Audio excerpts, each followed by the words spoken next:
Welcome to another episode of the Wholesale Elite Podcast. I am Isham and joined by my main man, Tanner Santucci. How are you, sir? Good. Let's bring in the new year with a good episode, huh? Absolutely. Guys, we have a gem for you today. This is a gentleman that I'm fairly new to. We recently just spoke for the first time not too long ago, but this is someone who I heard on a previous podcast, and I was like, man, we got to get him on and just kind of better understand what's happening, because he's had such tremendous success in such a quick period of time.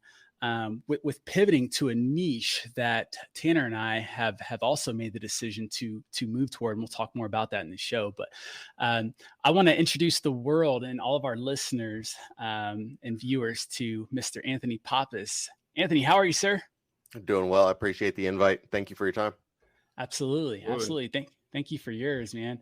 Dude, we just want to jump in, on this podcast. We don't talk too many tactics, just to give you the heads up. So we won't get into too many nuts and bolts, but we definitely want to take, advantage of your time and your resources and your knowledge, your skill set, and ask some of those. But man, I want to know, kind of more of your origin story. How'd you get, not necessarily started in real estate, but where are you from? What was family life like? What made you this entrepreneur that you are today, in the real estate world? So we can go back to the origin story, man. I'd love to get started there. It's not what most people would expect. So came from a broken home. Parents got divorced early in life. Then my dad ended up in prison for majority of my teenage years. Wow. My mom, unfortunately, got sucked into substance abuse, was an alcoholic for many of those same years. So I was kind of tasked with raising my sister. I fell into a rougher crowd, trying to find people to fit in high school with, and caught a felony at 18. Ended up getting into construction trades because nobody else wants to hire a felon. And that's where I started working with my hands, learning the backside of development, doing it physically, and then saw the guys pulling up in the nice trucks and wearing the nice suits. And I'm like, what do you guys do? You guys walk around in a hard hat, but you don't do anything, and you look like you make a lot more money. Like, well, we put the money together, we find the deals, and that's where we make our money. I'm like, I want to get into that. Wow. Okay. That was the quickest origin story I've ever heard in my life. I love it. I look forward to the point. Yeah. Right. Okay. So I remember hearing from a podcast earlier that you were a plumber for a number of years. How did you get into that trade? So got into plumbing early on because my stepdad had a plumbing company.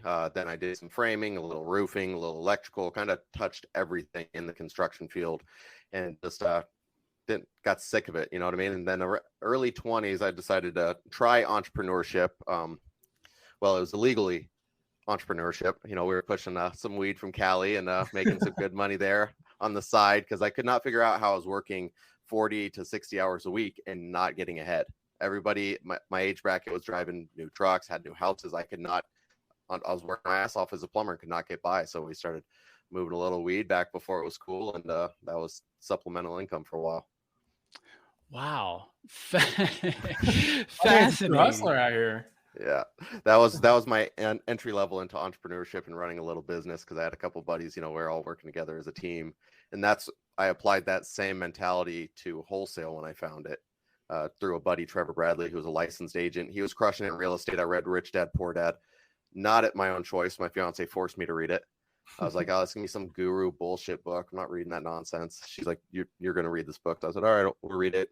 It's like, oh, real estate's where it's at. Hit up Trevor. He was crushing it, doing single family transactions. And I was like, I need to get into real estate. He's like, how much money do you have? I'm like, I don't have any money. He's like, well, you need money. I was like, Rich Dad, Poor Dad said no money.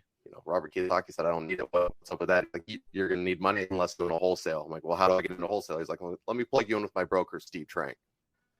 So I got hooked up with Steve. I got hooked up with Steve Trang, did a couple of his mentorship, like the 2-day seminars he used to do back in the day. And then I kept bugging him with questions. Like, if you're going to keep harassing me with questions, just join my team. I'm like, we'll do that.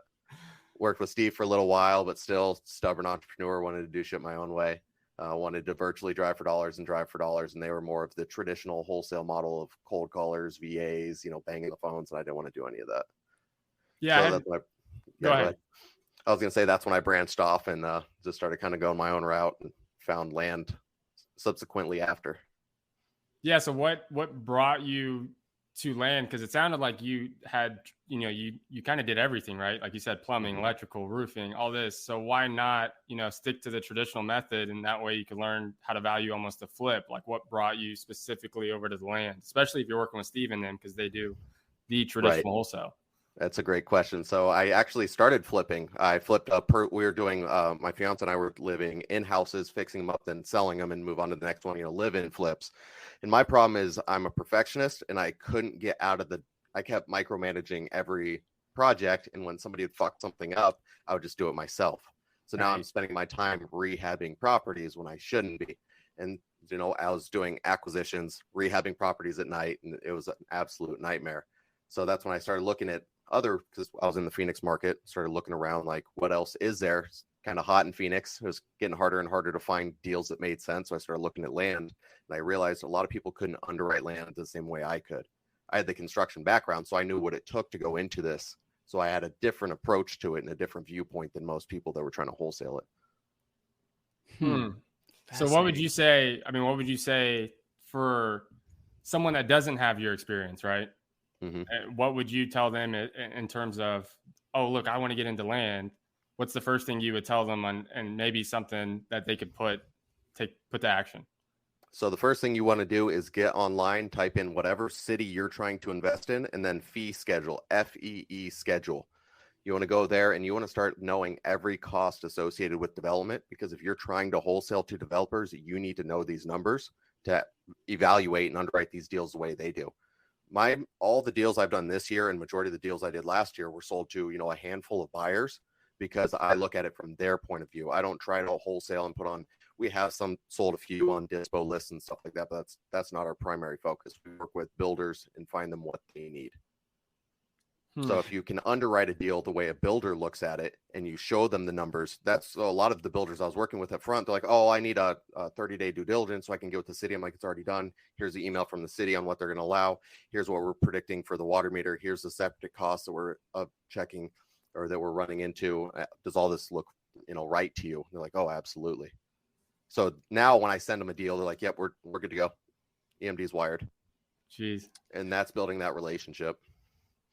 From the time you guys started doing land to the point to where you're at now, because, we've listened to a lot of land, podcasts from guys that do land, and they do things completely different from the way that you and your company does it. It seems like they're running comps off, other sold lots and whatnot. Whereas you guys are approaching this based on, what the builder could actually buy this for. So you'd be leaving a ton of money on the table if you did this the traditional way. How did you learn to go to pivot into this, arena?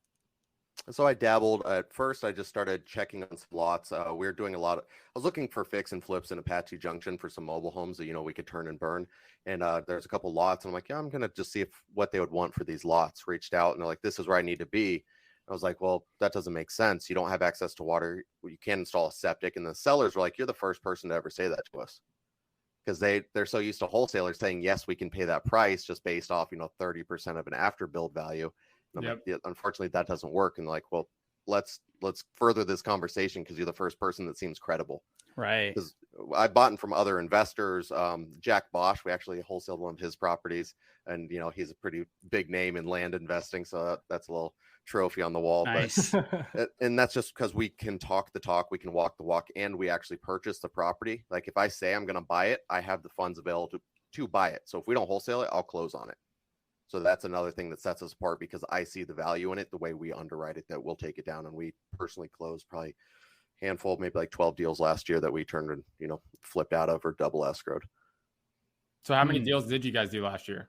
It was a pretty small amount. I want to say we finished the year at like 47. 47. Most wholesalers are like, small. What is 47? Yeah. But I mean, if you look at our revenue of 1.5 million in total assignment fees to 47 deals, most people are doing hundreds of deals to hit that kind of revenue. Oh, absolutely. So, yeah.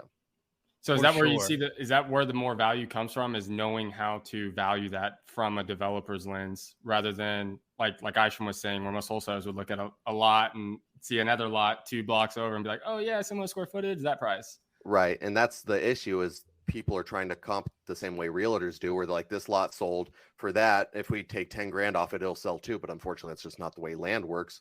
You may find an end buyer if it's a lot in Scottsdale that wants to build his dream home. But if you're trying to sell to a developer, they need their margins. They need their 30% profit on the back end, because they're really looking to get 20%, and then they have a 10% buffer. So you need to factor that in as well, the utilities. And when you understand it through their eyes, they're willing to work with you because they know you're not wasting their time. Like when you get on the phone with the builder, they can know right away, either you know your shit or you don't, because they'll throw out a couple little tests just to see. And yeah, as soon as they realize that you talk the talk and walk the walk, then they're willing to entertain, and it works pretty well. What are typically some of those conversations or those tests that builders throw out that could trip up some people? Right. Well, they'll be like, so what's the zoning on the lot, right? I can't tell you how many wholesalers send out a lot and they don't even know the zoning. Yep. Or they'll be like, okay, yeah, it looks good, but I'm going to need 90 days for due diligence. And like, okay, what are you looking for? And they start rambling stuff off and see if you know it.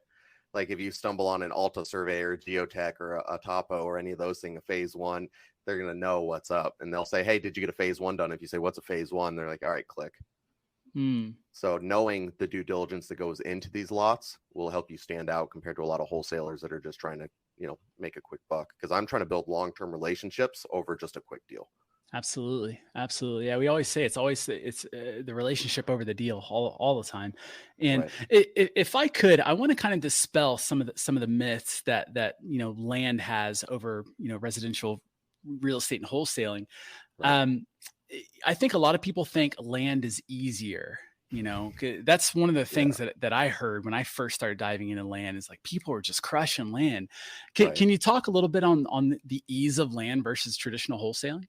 So less competition. They are correct that it's easier as of less competition, but what you also have less of is buyers. There's less people willing to buy land than a house, because no matter what you do with the house, whether it's fix and flip, Airbnb, buy and hold, maybe you live in it and move your family into it. There's a ton of different exits. With land, it's not bringing in money until you sell it.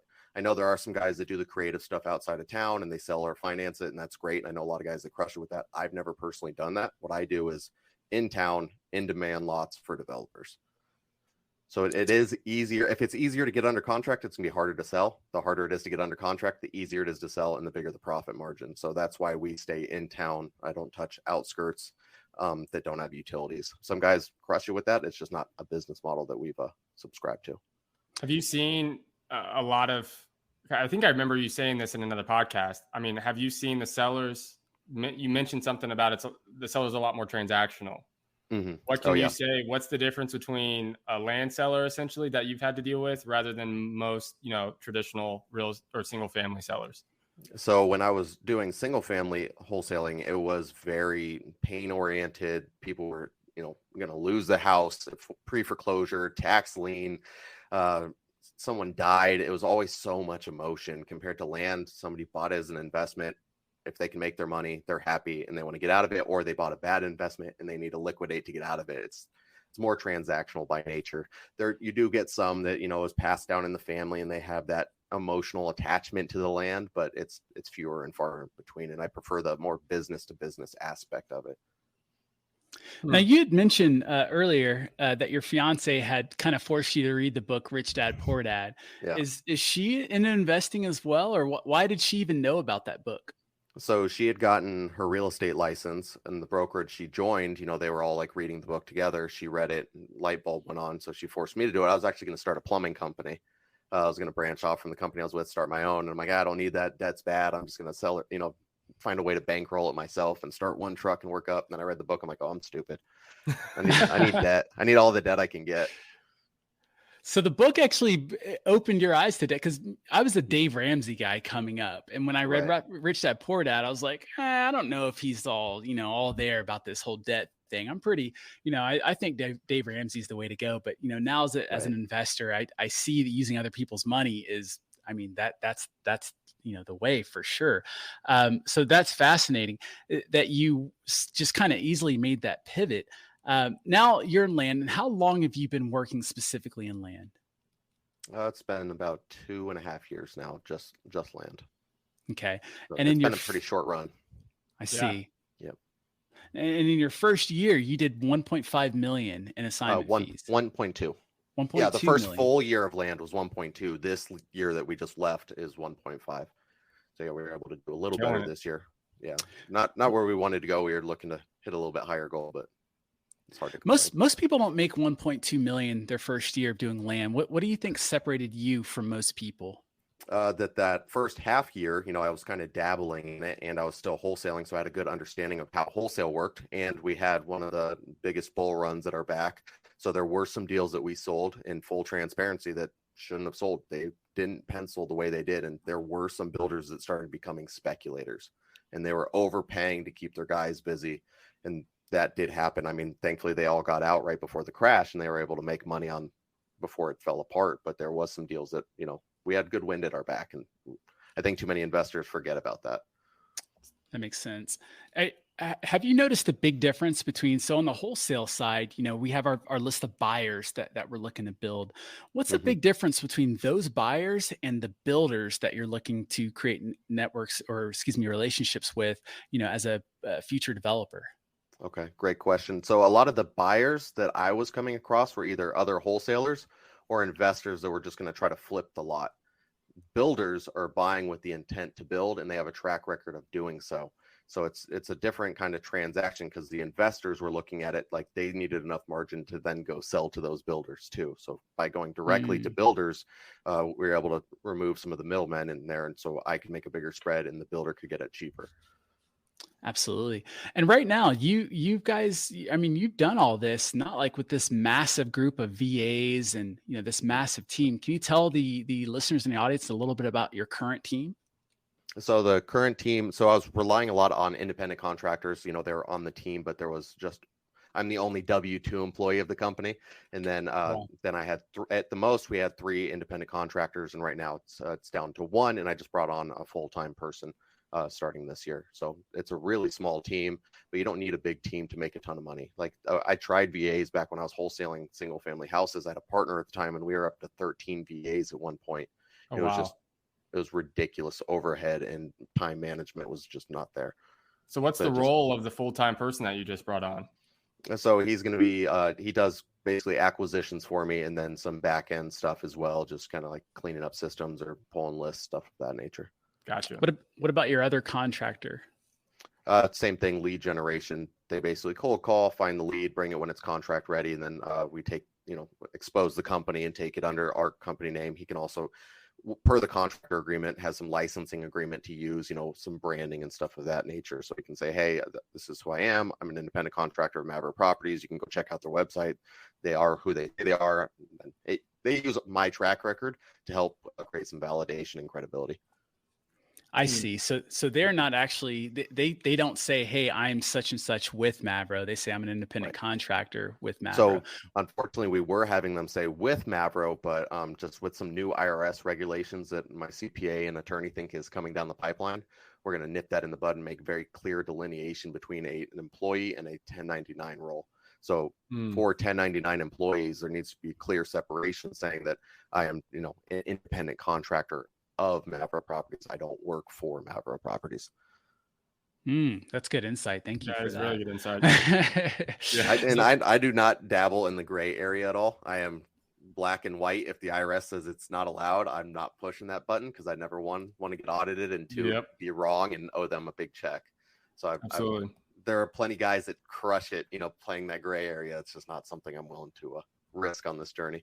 Yeah. Absolutely. So speaking of kind of backtrack just a hair. Speaking of, since the market, like you said, kind of crashed, essentially, the floor kind of came out, or at least it's still coming out.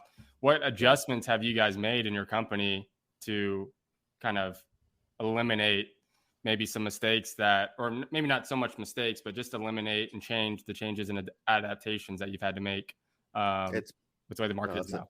It's a really good question. And it's back to underwriting deals appropriately. The numbers have to pencil. We're back to running very conservative numbers and making sure that builders on average will make their 30%, because back like in the height of it, they're happy making 20% on average. And if they could get 30, cool. Sometimes builders were happy at 10%. They're back to needing that 30% on average. If they can get 40 and things work out great. But if they can't get that 30, and at worst case, if they can make 10, because we're also looking 12 to 24 months out and projecting our numbers on what, valuations will be then. So if you're looking at a comp today and saying, oh, I can buy this lot of, it's a $400,000 lot, I can get it for 10% at 40K. That may look good, but if that house is worth 300,000 a year out, it's not looking so sexy anymore after you do utilities and all the necessary, entitlements and stuff of that nature. Very true.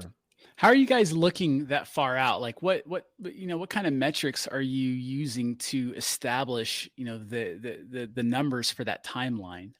A lot of estimates from bigger hedge funds try to mirror what the bigger hedge funds are doing. Obviously, they're not as aggressive as they're trying to protect capital compared to where I need to be earlier on in life, which is a little more aggressive, but I still like to use them as a baseline.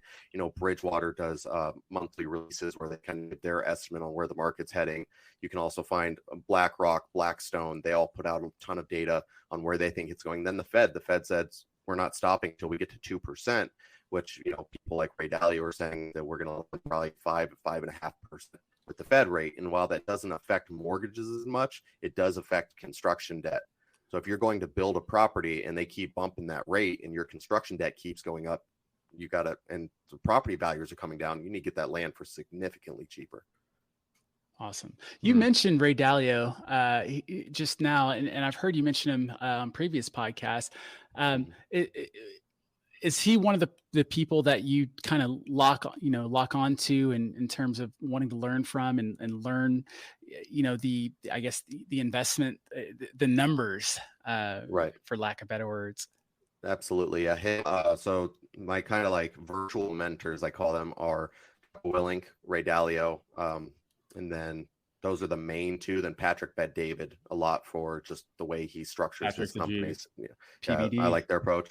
Alex Hormozy's great for some mindset and motivational stuff. Another successful, younger guy that's really crushing it. So those are kind of my go-to virtual mentors. And then I'm blessed to have Jesse Burrell, owner of Batch Skip Tracing, as an in-person mentor here in Phoenix. Awesome. What was the first name you mentioned before Ray Dalio? Jocko Willink. Oh, Jocko. Yeah, Jocko Extreme Ownership. I take the whole team went up to Jocko's event last year in Dallas, and we did that. And then the year before, I personally went to the one in Phoenix. That's going to be a yearly thing that we go to.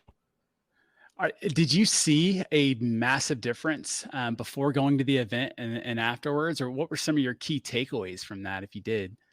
So there was, the only problem is this is where I failed, is I backed off thinking they were going to take more ownership because I saw what I needed to see. And I got so caught in the weeds of trying to put some bigger deals together that I thought monitoring KPIs and staying on top of, the numbers that were showing how people were doing. And then as a result, things started falling off. Then you have to come back in, burn up a bunch of leadership capital, and, put your foot down and say, hey, if you want to be a part of this team, these are the numbers you have to hit, and then get everybody fired back up. So building a team is, it's a learning thing that I'm still trying to figure out, but it's been a fun journey. A lot of failures on my end. And as soon as you realize there's no bad team, there's only bad leaders. Yeah, it hits home a different type of way. So true. Yeah. I think the unfortunate part in leadership is there's a lot of fingers these days and not a lot of thumbs, and it's so easy to push the blame off on others. And when you do that, you pass the responsibility over to them, and then, you're out of control. And so that's phenomenal that you're learning this lesson right now, in such a young business with already, this level of success. And so, man, that's fascinating. Let me ask you, what would you say? Cause clearly you're running your business, but you're also having to work on your business. You're looking at these metrics, you're going back and doing the research with these hedge funds to forecast data. How much time do you spend working in your business versus on your business? So in the business versus on the business, so probably around 8 hours in the business daily. I still cold call. I still underwrite deals. I still send contracts. I still do all that stuff. And I feel like too many people want to get out of that role as soon as possible. And as soon as you take your finger off that pulse, if you're not making those calls, good luck helping someone that's struggling with getting their sales up. If you're not getting beat up on the phones and knowing what they're going through, it's going to be hard for you to relate anymore because you get desensitized and detached from it. And then I don't really have any hobbies other than this and jujitsu, which takes up, an hour a day, few days a week, but I spend another 2 to 3 hours at night working on the business and trying to figure out where we can improve. Phenomenal. Sometimes I envy you guys with no kids. Like, Yeah. gosh, man, Yeah. that's fascinating, man. Okay, so when you were coming up in land, you mentioned all Jocko, Ray, PBD, Alex Hermosi. Was there any, and those are more virtual guys, was there any one that you kind of locked arms with and learned from either in your local market or like a mentor that actually knew your name and you can communicate and, pass back Q&A with? So, not so much a developer, just kind of figured out what wasn't selling and why, and just kind of tore it apart from that side of, but I didn't have like a real developer that I was able to get my hands on and really deep dive into their mindset on how they look at things. So I don't really have anybody like that. It mainly just scouring all the free resources that cities put out. They will put out everything you need to know about development on their sites. Just too many people aren't willing to do the boring work and go read it. So I see. It's a lot of pages. It's a lot of pages, a lot of tables, and sometimes the tables don't make sense. And so the planning, this is my little hack for getting through with the planning and zoning department. It's probably now they're gonna know my game when they see this. But I will play like I am the dumbest person alive and that I work for somebody else. Anytime I've gone in as the guy, takes 2 days to get a response. If I say, hey, my name's Anthony, I just got this job with Maverick Properties. They threw this on my desk. They said they don't know how many units they can put on here. They're trying to underwrite it, and they tasked me with doing it. I have no idea what I'm doing. Can you please help me? Instant, right away. Wow. So like, it's crazy how the mindset works of like, hey, I know this is R3A. I'm having some issues with this wash running through. I need who can I talk to? It'll be crickets. But if I'm like, hey, I have no idea who to talk to, I really don't want to lose my job, and they said if I don't figure this out, I'm out of here. It's instant. It's crazy. But the dumber you like tone it down and just try to present yourself as more of a human being, I guess, is probably why it works compared to I'm a big developer, I know what I'm doing. It's Oh my gosh. Yeah, I'm so glad you said that. It's fascinating because it's something that really helped me. We're almost a year into this, but when I first got started, just having a little bit of humility and now at the time I really didn't know anything, and so I was going to people, but I was learning that, man, people are willing to help other people that need help. But if you come in with this ego and this kind of facade of I know everything, it's hard to get help.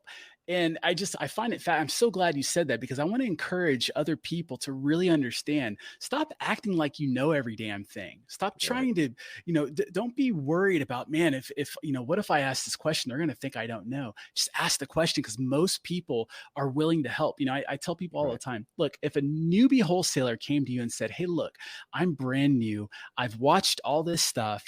I have a basic understanding. Could you just help me, with a few things? I would, I tell people all the time, someone came to you and said that, would you help them? They're like, yeah, I would. I said, so why are you so scared to do the same thing? Just go do that same thing because people are willing to help other people. They're not going to judge you. They're not going to say, oh, this person. If you just have a little humility, show that you really don't know what you're doing and you're looking to learn, people love teaching other people stuff that they already know. Yeah. It gives them a boost. That's my favorite quote, ties into that. It's by Socrates. It says, I am the wisest man alive. I know one thing, and that's that I know nothing. So anytime I start feeling like I'm hot shit and I'm the land guy, I'm like, no, there's still people out there with decades of experience that you can learn from. And so that's something too, is find a great land broker that is willing to work with you on some time. They will have such a plethora of knowledge. I don't even know if I use that word right, but it sounds cool. They have so much knowledge that they can share with you on the market and builders, and they can set up lunches for you with those builders because they know that you're going to somehow make sure you take care of them if a deal comes from it, or you let them sell some of your commercial deals on the back end. I've been working with Gunner with Levros, and he sold a few deals for us and structured some deals and introduced me to some big developers on the multifamily side. So get with some good brokers, build a great relationship, and find a way that it can be a win-win for both parties. Man, that's awesome. That's super encouraging. Thank you for that insight. I want to ask, what's a current challenge that you're facing in your business right now? Scaling, just getting the team dialed in and trying to scale and figure out what market I want to go into next and just how we're going to kind of do what I want to do and make sure that the company's goals are the number one priority and make sure everything's being met, because I got a little distracted, spent a little bit too much money trying to put the team before the company, because, you know, I had that, you treat your team great, the company will thrive. But unfortunately, if you spend too much money on the team and putting people first, then the mission comes second, and the mission has to come first.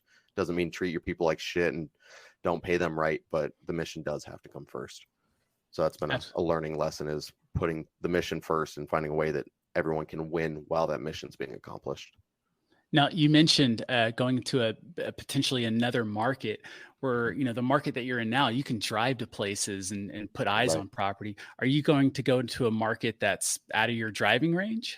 Yeah, it would be a total different market. I'm looking at Texas, Florida, somewhere that I can find someone reliable and trustworthy and build that relationship with somebody on the ground. So I can have somebody on the ground that can go drive by the properties and do stuff like that. Or worst case, just hire, you know, a local agent or somebody to kind of act on our behalf in that market. I see. Very cool. Yeah. So we're, you know, we're virtual. Tanner lives in Oklahoma. I'm in Alaska, and, you know, our business is in the mostly, you know, North Florida. And so that was one of the things I wanted to ask you was, you know, what do you see some of the potential challenges being, wholesaling or excuse me, you know, wholesaling land. Yeah, sure. Virtually versus in-house. So it's just, is it mostly just being able to get boots on the ground, or are there other challenges you think are, you know, you're kind of forecasting? So the boots on the ground is probably my least issue that I have to struggle with, because I've done a really good job of getting the brand out there. So I've got some people in different markets already. It's learning all the new zoning codes, how the land development process goes, what type of builders are in the area, who is the trusted builders in the area, and kind of reverse engineering all that. Because yet once again, it is pages on pages on pages of stuff you have to study. Florida, for example, we're looking at Orlando, and there was a 40% retention basin for storm runoff. Phoenix is, you know, 5 to 15%. So that 40% was a big hit for this one property we were looking at, and that killed unit density for a larger development play. So it's just getting up to speed on all the local codes and the dynamics of that new market. I see. What kind of research did you guys do to land on Orlando as a market as opposed to anywhere else in Florida?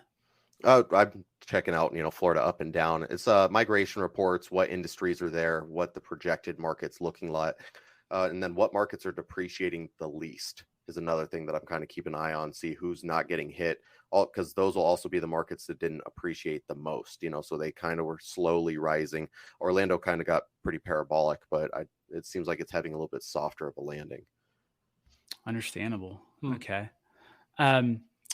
What if you've got a new wholesaler, a new investor who's coming to you and they're saying, "Hey, Anthony, look, I started wholesaling in, you know, just just flipping properties and whatnot. And I'm thinking about making the transition over to land. What advice or guidance do you have for them?" Start with that city site, know the fee schedule like the back of your hand, know the process from start to finish, what a developer is going to have to do, and then start calling developers. I always work backwards. I will go find my buyers first, and I try to get 3 to 5 of them looking for the same thing, because I've been burned where someone said, "I need this, you find it for me, I'll buy it for sure." And hey, I've got it right. Oh, well, you know, we just picked up another project, and now it's a scramble and it's blasted everywhere, an absolute nightmare. But that literally just recently happened to me. So, yeah. I work backwards. I go build, 3 to 5 is the preferred minimum for the area. And if I can't find 3 to 5 builders in that area, it's not an area I want to be in. So that's another thing. Go ahead. Are you finding it challenging, or did you find it challenging to look for builders without a deal in hand? So yes and no, because they're like, "Well, what do you have for me to look at?" I don't have anything right now. And that can be difficult. But when you call and say, "Hey, here's the deal. I'm coming into a new market. We've been successful in these 3 other markets. We have made other people such and such money. And that's what I'm looking to do here. These are the questions I need to have from you if you want me to bring you good deals. Are you willing to answer, 8 questions for me real quick? And then if not, I completely understand. I want to work with builders that are willing to have that open dialogue." Yep. Absolutely. And if you're like, "Well, why don't you have any deals right now?" Because they sell. I price them right. If I have a deal and I send it to you, you have about 3 hours to respond before it's gone. Not trying to sound like a cocky, arrogant prick, but it's the truth. And you will see when I send you a deal with a PDF printout of why it's a good deal, you'll see why this relationship can work out. Yeah, so that's a good point. So if your PDF breakdown, I mean, what's that PDF look like essentially? Like what's all entailed or in that? Am I able to share a screen? I know we've got some audio viewers, but for the people watching us on the Yeah, screen. that'd be fascinating. Let me click this little button and see what that Right. does. Let me see. You're the first one that's asked to share, so there's a mini clap to you. There Yeah, you go. no kidding. Yeah. Let's see if I can figure out how to share. I'm not figuring out how to share. Any guidance here? Present. There we go. Do you see present? There you Yeah. go. All of Share our screen. listeners, you're going to want to go to YouTube and check this out. All right, let's see. So this is my quick back of the napkin for single family. Okay, So I basically do have your property address. You got your lot size, lot price. This is where I start with, whatever the seller wanted. So I actually just filmed a video on this and the breakdown of it that'll be coming out relatively soon. Closing costs, final lot price. 40% is the total allowable buildings for the city of Phoenix. So I factor that in. Then, any square feet that you needed, like the garage, and it factors all that in. Total build cost, total build cost, and then I factor in the construction debt. So many wholesalers don't factor in the cost of debt. Many builders aren't doing this out of pocket. They are using debt. So when you don't factor that in, they have to. Now, if you find a builder that's like, oh, I'm self-funded, we're good, I don't do any debt, then obviously you can zero that out and that'll make deals sexier. And the nice thing about this spreadsheet, this will all be available pretty soon. I'm going to put it on the website. We're working on some back end stuff to make it work, but pretty soon at like Mavro Academy, maveroacademy.com, it'll be available where you just go in and plug it in on a site, kind of like Bigger Pockets had a similar calculator for fix and flip. So we're going to have this open just because I really want to. My goal is to get bad offers out of the market. That is my now driving force, because I see so many sellers get burned by wholesalers thinking that they lock it up for 60 days, can't sell it. The next wholesaler locks it up and they get it in their mind because 3 people told them it's worth $100,000 that it is, when it's really, $40,000 best case scenario. Yep. So I'm trying to help educate people so that better offers get put out and more deals get done. This spits out our average sale price if it were built today. But then down here, we do a projection. So market projection for this market I was looking at was, we're projecting 25% over the next 18 months. So then it starts spitting out these updated numbers for me. And this, I might be able to get pushed off to a builder, but it's going to be tight because they want this a lot closer to 30%, like we were talking about. Or some builders will say, on the high end, if they could get 30 and this could be in the 20s, then they'll take it down. So it depends who you're talking to. Right. But yeah, this is my quick back of the napkin calculation for that's beautiful. When I'm looking at these lots. I'm like a kid in the candy store right now trying to read it all and soak it in. Yeah. And so these are the major things that most people overlook is the grading. What's it going to cost to make that lot flat and usable? What's the water meter if there's a water meter? So this one had the line already being brought onto the property. So you have your main line, the water meter tap, and that brings it onto the property. It already had that line coming onto the property. It just didn't have a meter, so that was $2,500. Had city sewer, and the sewer tap was already installed, so thankfully that was zero. But you can see what this would do if, say, City of Phoenix, some water meters to get installed tap, because they have to dig up the road, you have to pay a contractor, you have all the city fees, you're around $10,000. And then with a sewer, say the sewer tap wasn't installed, I've seen it up to $20,000 depending on depth in the City of Phoenix. So say it was $12,000. We can see what that does to these numbers. They start looking a lot less sexy. Right. So when people aren't taking those numbers into account, and the other thing is impact fees. Impact fees can get expensive. There are parts of Arizona where it's 18, 20 grand, per dwelling. So it can get wild with impact fees. So so finding areas too, like the apartment that we're doing right now, the 10 unit I'm putting up was in an area with 0 impact fees. So that was the reason why it looked so attractive, because there were no impact fees on it, which is going to save me a bunch of money for on the back end. So in order to get all this information, for most people, I mean, all these numbers, all this stuff that you're needing to per se make one of these PDF things, for someone that's a little bit newer, and they're wanting to get into land again, they can find all this on a public, the county or the city's public website, or is this something that you'd have to call just over time with networking? So yeah, city of fee schedule, and it should take you to it. Majority of them put it out there so that you know what it's going to take. If not, get with the planning and zoning or planning and development department of that city. And worst case, I will even call plumbing companies and say, hey, I'm looking to install a water meter. Is that something you guys do? Yes, it is. Okay, what's the average I'm going to be looking at in Tulsa for a water meter? And if they install water meters, they're going to have a general idea for you, or maybe a general contractor. You're going to find somebody that'll know. It will take some upfront work, but you'll start to dial it in. And once you have a good understanding of that market, you can build your list of the average costs associated with development. And now you know that market better than anybody, and it saves you time on the back end. Like, you can see my little cheat sheet here for guys on the team. They know that we have to be in here. And also architect and engineering. And this is just the overview. Then obviously you still have that upfront due diligence cost, right? Normally around 6 to 10 grand. You're gonna have your Alta survey with your topography report, and then you're gonna get your Alta, which is Alta survey, and then your phase 1, which is your environmental report, which looks at the history of the lot to see if there's any other buildings, any issues with the lot. Any City of Phoenix has, I'm trying to find the PC way to say this, because some people, ancient Native American artifacts, where there was burial grounds that have killed deals for us, and the Alta caught it, where we get the phase 1 and they say, hey, we have some history of this in this area. We're going to need to move into a phase 2 where they start coming to actually excavate the site to find those artifacts, and then it can move into a phase 3. You're also going to get your geotech, which is also known as the soil report. So you're going to get the material, composition of the soil. And in Arizona, it's super important because we have expansive soil. So it'll rain, soil will expand and contract, creating, foundation issues. So that's all the stuff that you need to know when you're doing this kind of stuff. And then multifamily will get a little crazier, but you need to know these numbers so that you can build these spreadsheets. Because I'll take this and then I'll just print this as a PDF and send it off to a builder. Like, hey, do these numbers make sense? That's why you can sell your deal in 3 hours. So yeah. Compare the most. Yeah. Because when that hits and they see the numbers, and some of them too, build cost per square foot in Phoenix right now, this is actually closer to 115 for like this price point of house, maybe even a little more if we're going to try to get in the 500 range.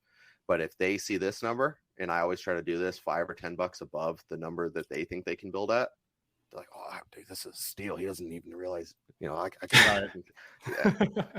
Yeah. So if I always pad my numbers a little higher, because that's what's going to happen in the build. Something's going to chew up a bunch more money than expected. Right. It's just nature of the beast. So don't be too optimistic with your numbers. Be more realistic or even more conservative, and the builders will respect that. Absolutely. So this is a big forewarning to any of the wholesalers out there with shiny object syndrome that hear that land is easier and you want to just jump right in. It's just, I guess, have more of the end goal in mind. Like the reason Tanner and I pivoted to land was more so it matched our end goals, our end goals of development, commercial and residential. That's where we want to go to in our, real estate investing career. And so it just made more sense for us to align ourselves and to start learning this arena. And so that's why we made the pivot. I do want to ask, I know we're going to land this plane soon, but looking at that spreadsheet kind of brings an immediate question to mind of what your deal process is, because I feel like for your acquisitions team, I don't think it's realistic for them to, cold call, get someone that says, yeah, I'm looking at selling. And then you guys take all the time to run all these numbers, present it back to them, and they say, nope, that's way too low. What's your deal process? So if you break all those numbers down, you'll start to get an average of what we can spend on the deal. And it's normally 10 to 15% of the after build value. And that's with the depreciation in mind. So that's the number I shoot for in Phoenix. And we had a lot of other investors, gurus, which is all saying you could be from 20 to 30%. And that's why so many people look for deals they couldn't move. In the crazy height of the speculation, yes, some of them moved in, especially in the luxury stuff. They're willing to overpay because they're going to build a $5 million house. So spending, $1 million on the land isn't all that crazy. But when you're looking for the stuff sub 400, those numbers don't work. So we're locking up 10 to 15% and selling 17 to sometimes 20. But right now we're seeing closer to 17% on the exit. Yeah, that was the first thing I noticed. whenever you first well, for me, when I was first trying to just grasp, land, how to value a little bit better and all that kind of stuff, Right. that's what I heard was like 20% of after sale value. So, but after you start doing, obviously you're actually in the business, comping real deals and all this kind of stuff. That's one of the first things I realized was, that percentage of ARV is kind of bullshit. It really is. Cause Right. most of the time I was seeing way less than 20% of after sale. Like if you were just to throw that in the calculator, and you could see kind of what all these builders in the neighborhood are buying these lots at, they were well below 20%. And then like you were just saying, the luxury or, higher end ARV, properties that resell were going over 30% in some cases and of where we're at in Florida. So I'm glad you also had pointed that out because that's reassuring. And I was telling another wholesaler that recently that reached out to me asking a little bit more about the land thing. And they asked me about that 20%. And I go, don't even use that. I was like, cause it's very subjective and by deal case. So I was like, please don't just use 20% because you're going to get a lot of deals wrong. So you and to piggyback off that, you could use the 20% if that's going to be your starting point for the sale price of what a builder will pay. Now remove all those utilities. Now remove all those fees. Now remove all that due diligence work, and then you'll land at a closer to true number. And I've had some people be like, well, I ran the numbers your way. I got to buy the lot for $5,000. And I jumped and looked at their market and like, yeah, you see this builder paid $5,000, that one paid $7,000, and that one paid $3,500. That's where it needs to be. And I know that's not sexy. People saw on Zillow that their neighbor's lot sold for $35,000. But if you go poll who paid $35,000 is just some random person. Now, there could be a niche there where you build a website that pulls in data from people that want to build their dream homes, and you pivot yourself as the guy that helped people find their luxury property for their dream home. But good luck. Good luck. Yeah, that's tough. If you've dealt with people trying to build their dream home, good fucking luck. Yeah, it's tough. We just had a lot it was the only way it was going to work was for someone for a dream home. And we had that thing for like 4 months just sitting on the market. And yeah, it was like, I was like, yeah, that's not the kind of way I want to go. I was like, where are the developers at? They're a little bit easier to work with in that regard where things move a lot quicker. So they no, really I also are. really like that analogy almost, again, for someone that would be coming over from your traditional wholesale, where you said, use that 20% as the starting number and then, subtract almost, break it down from there, utilities on down the line. Like I've never heard of someone say that before. So that was pretty cool as well. Right. And if you're new to this, work with infill lots. Find areas that have utilities, preferably a water meter or a septic installed. And if they don't have it, make sure you're negotiating that. But work infill lots. I know everybody sees, like when I posted the $450,000 sign fee we made on a bigger, slight rezone. Everybody sees that and they want to go do that. But I promise that came with some risk. I put about $40,000 on the table before we even knew it was a deal, so we could get it to that point. So I could have lost $40,000. But the ROI on that is well worth the risk, in my opinion. Absolutely.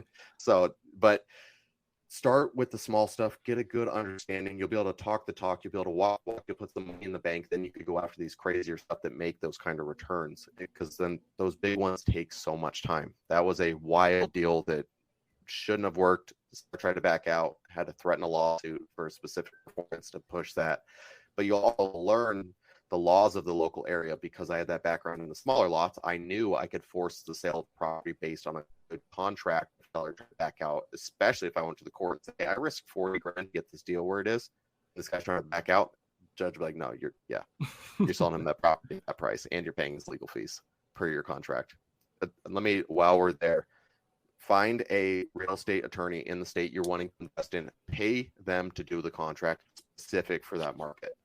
Don't try to use a general one that you found on a group, on Facebook. Yes, it can work for your first couple deals, but as soon as you get some money in your pocket, go spend the $1,200 or $2,500 on that contract. It will save your ass. Make sure you have in that contract, if it's a memorandum state, that you have the right to record a memorandum. That will save your ass. I have a memo on a property right now where a seller backed out, didn't want to push the issue. And so basically the property has clouded title and it can't sell until I get paid. Nice. Yeah, another one of the, so this is the other thing with vetting your builders too. Sometimes when you get a little more speculative into these outer markets, you're building new buyers lists. Some of them will go around you. It's part of the game. It's going to happen. Somebody, one of them tried to. She signed the contract. They tried to buy it, and we're like, "Good luck. You can cut me a check for $20,000, and I'll release it because that was what we're going to make. So it's just sitting there until we figure this. Interesting. Wow. Okay. So your advice, just to get clear, it's to find a real estate attorney that's, in your area to write up the contract, to actually build the contract, not per deal, right? Not, well, in the single family, not per deal. When you get into the larger multifamily stuff, anything 500K and above, we send through our attorney, because you start entering into a different realm, especially $1 million and above. Like I said, it's very transactional. The guys owning a piece of land worth $1 million, they're probably not new to this game. No. Especially if they own it under an LLC. And if you send it from your personal just DocuSign, they're like, what is this? Because the last 3 offers, and if you're not sending a nice LOI beforehand, you've got to do things to establish yourself as a credible party. It's a whole different realm. They're used to brokers, attorneys, and that kind of stuff. We had 2 deals fall apart because we tried to just, skip that process, and they sent it to their attorney, who sent it back all this legal jargon. So I had to get my attorney at that point, and by that point, it's too late. You have a very small window of credibility on these bigger deals, and if you miss that, it's an uphill battle from that point on. And when each time I send a contract through my attorney, is $2,500. So you want to make sure you're getting that thing signed before sending, because they'll start adding up quick. Yeah, for sure. And it's like a 30-page contract, especially when you're doing these entitlement plays, because you're trying to entitle this property during escrow. Because I don't want to take ownership of the property until I have, preliminary site plan approval, till it moves into full site plan approval, and then goes into full entitlements, and then everything's ready for permits. Because if I don't, there are situations where they got through everything right to the point of permits, and then city council said, actually, we don't want this here, and grenaded the deal. So imagine if you spent $1 million on land that's now worth 500, because all you can do is build 4 houses or something like that. It'd be a bad day. Gosh, dude. Well, Anthony, my man, thank you so much for your time that you've given us. And gosh, it's amazing to think that you've only been doing this for such a short amount of time, man. I mean, you sound like you've been doing this for decades. So it's very inspiring to Tanner and I'm sure I can speak for Tanner, and I as partners to kind of see what the future looks like for us. And it looks pretty bright, man, according to what Mavro's been doing. So it can, if you know your numbers and you build that rapport with those builders, and walk before you run. Everybody wants to jump to the big sexy deals. I was guilty of it too, trying to lock up these big ones for multifamily plays. But if you don't have the bandwidth and the time and the team, that's why that $450,000 assignment worked, because I had a team that was still hitting deals, still putting in the work, dispoing deals. Everything was working. So I was able to go put all my attention in that, because that came down to the wire. Like I said, the buyer tried to back out 2 days before closing. We had to send a Liz Pennance with our demand letter, and it was pretty wild. Man, all right. Well, thanks for that insight, dude. And of course, just one last question, but before we go, I want to ask you, in this new year, what's something you're concerned about, and what's something you're excited about? I'm excited about the opportunities that are going to be available in this upcoming market. I don't think this soft landing, like they're predicting, is going to be very soft. And once again, that's not based on my opinion. That's based on some smarter people that I just regurgitate. But I don't think we're going to see that soft landing. So there's going to be a ton of opportunity, but there's going to be so much pain. There's going to a lot of people are going to suffer. I hope the Fed finds a way to get it as a soft landing, but I think we're going to see a lot of pain, and that is something that I'm not looking forward to. Just hate seeing people suffer. Excellent insight. Well, guys, I mean, obviously, Anthony is the man, the landman, and full of insight and knowledge. So if there's anyone who's wanting to connect with you and learn more from you, I know you mentioned the mavroacademy.com. I'm not sure if that's available or not yet, but where can people find more info and learn more from you? So YouTube, I'm going to be putting out as much info as I can, especially if you have content that you need to see created. Most of the videos on YouTube right now were created because somebody sent me a DM on Instagram, AD_Pappas, and said, hey, can you make a video on this? And then go make a video on it long form so they can then go watch it. Probably the worst way to make YouTube content for just one person each time. But I feel like then there might be other people that have that same question, so then they can find it. Like I recommend everyone, if you don't know how to look at single family due diligence, there's a video on it. It walks you through what each thing does, what it means, and why it's important. And it was like my second video, so it is trash. So don't be too harsh on the comments there, or be harsh in the comments. It'll be funny either way. But so I'm going to put out anything. If somebody's like, hey, how do I do this? I'm going to create a video on it and give me some time, because I am new to, I'm doing everything myself just because I'm crazy. I'm still learning the editing software and the cameras and stuff. But yeah, I'm going to try to help people, or Anthony at mavroproperties.com. That will take a little longer to get back to, because that inbox gets crazy. I bet. Well, Anthony, again, brother, we really appreciate your time. I look forward to, getting to know you better and meeting you, in person eventually the next time Tanner and I can get out to Arizona. Where are you in Phoenix? I'm in Chandler. Yeah. Chandler. Sub area. Yeah. Yeah. My best friend lives out in Scottsdale, so we're down there quite often, man. So I look forward to shaking your hand. And yeah, dude. So anyways, we'll wrap this show up. And Tanner, you got anything before we go? No, this was phenomenal. I mean, it just goes to show like how much actually due diligence and how much work. Land isn't easier. It's just different. So it's the same thing. You guys are both familiar with Pace Morby, yeah? Oh, absolutely. Yeah. So when I met Pace, he was doing dropping mobile homes and flipping houses. And then I believe he got into creative financing. I may be wrong. Someone beat me up in the comments if I am. He met Eric Sage, who was a creative finance guy. Then Pace said, I like this. I'm going to become the expert in it. Within 2 years, he is the sub 2 expert. Yep. That is a testament to what can happen if you become, just engrossed and addicted, whatever you want to call it, to that one craft.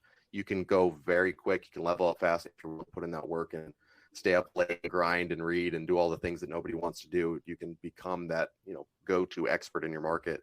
And I'm kind of a testament to that same type of mentality of, if I don't have an answer, I need the answer so that I can, have it for other people. Wow. Couldn't have said any better, dude. Focus, follow one course until successful, dude. Avoid those shiny objects. So many people are going to come after land now, and they're not going to listen to that part. But if they go after land, you have to be all in, and that's what it is. You can't be dabbling, because you will get outperformed by people like us that are going all in on it. Amen. Anthony, thank you so much again for your time, brother. And again, we cannot wait to have you back on the show. Yeah, you are, brother. All right, man. Well, guys, we'll see you on the next episode. Take care. Peace. What up, Elite fan? That's a wrap for today's episode. But look, if you got value out of the show today, do us a huge favor and give us a review, or give us a like, or subscribe. Do all the things to help us get the word out there. And look, we want to see you on the next show. So get out there and crush it, make it happen. Stay tuned for the next episode. Peace.